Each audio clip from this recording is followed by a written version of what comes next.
Hey guys, it's Trail over at GOHUNT, and I've found myself in a little bit of a weird situation. That's that I do not have an elk tag for this coming fall. I didn't draw any tags. When Idaho's over-the-counter opportunity opened up in December, I tried to get a tag, but my spot was way too late in line to actually allow myself to purchase a tag. So I'm actually looking for an elk tag, and probably many of you are just like me. And the good thing is that there's still opportunities out there to pick yourself up an elk tag so that you get a chance to go hunting elk in 2023. I'm going to run you through a series. This is just going to be the first part of this series, and I'm going to teach you guys how I am going to find an elk tag, get myself a chance to go hunting this fall.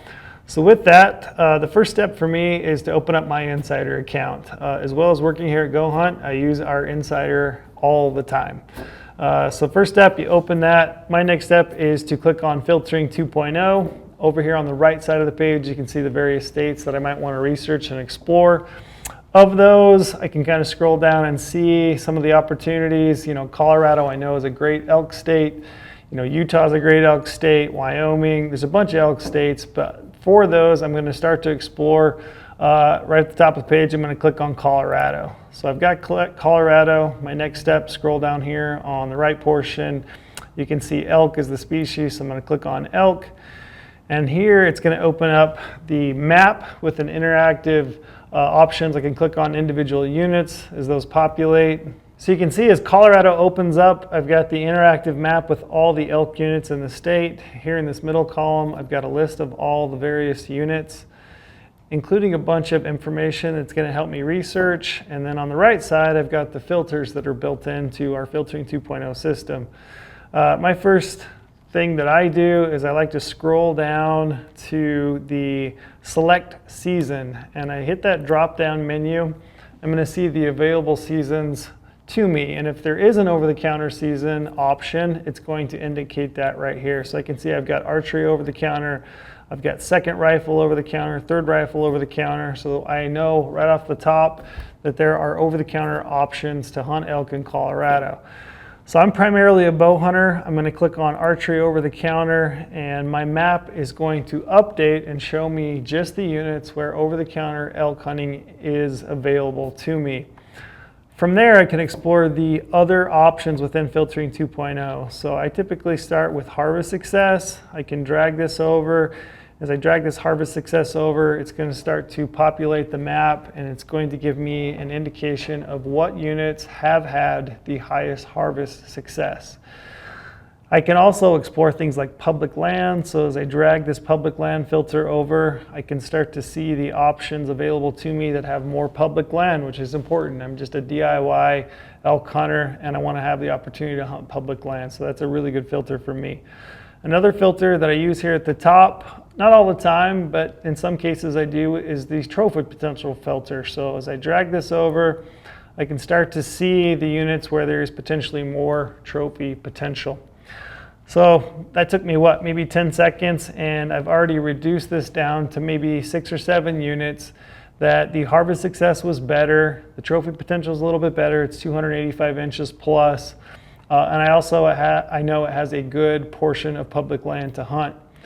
Beyond that, I can click on any individual unit. So for example, if I want to click on this unit 62, it'll take me to the unit profile. The unit profile is a snapshot of what the unit is all about. It's going to give you a terrain description, it's going to tell you how much public land, it's going to give you a vegetation description, access information, camping and lodging.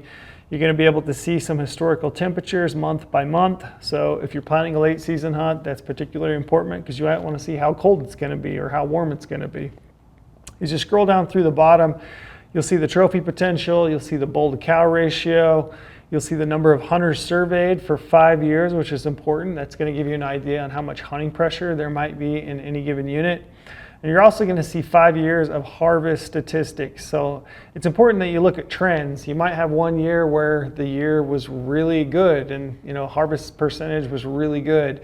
Or you may have a year where it was really bad, but to me it's important to look at trends. So if I am able to look at 5 years worth of data, it's going to give me a better idea of what I might expect in a given unit for harvest success. As you scroll down through, you see the various seasons that are available to me. But really, like I said, I'm mostly focused on these over-the-counter options. So really, I can do my research, I can explore the different units that are available to me, and I can just pick a unit and really pour my time and attention into that individual unit and really start to pick it apart, start to use my e-scouting techniques, dive into GOHUNT maps, which is what I'm going to cover on the next portion of this video series. I'm going to show you how to explore those maps and really tease them apart and find individual areas to hunt by using the layers and the tools that are included in your GOHUNT maps. So like I said, that's a pretty simple explanation of how to use GOHUNT Insider to find yourself an elk tag. This is exactly the same steps that I'm taking right now. I know Utah has some over-the-counter elk opportunities. I know Colorado has some over-the-counter elk opportunities. Any state that I'm interested in, I can click on that state within my Filtering 2.0. I can drop down to that select season, and I can find if there are over-the-counter elk opportunities. And that's really the first step. I'm using the product that I work for. I believe in it. I use it myself all the time. I found plenty of hunting opportunities by using this product. I can't recommend it enough. And like I said, there's definitely still time to pick up a permit for elk, and you can go out and you can have a great hunt. So like I said, check out GOHUNT Insider, check out Filtering 2.0. The application strategy articles are another means to help you do some research. There's things like population, bull to cow ratios within those articles. It's also going to lay out the cost and the process of getting a tag. Everything that you need to find a permit is included in your Insider membership. And even if you didn't draw a tag, you can still get a permit and go hunting. So check that out. If you got questions, drop them in the comments below. I'd be happy to answer that. If you're not an insider, join Insider. It's a great way to put a permit in your pocket for 2023.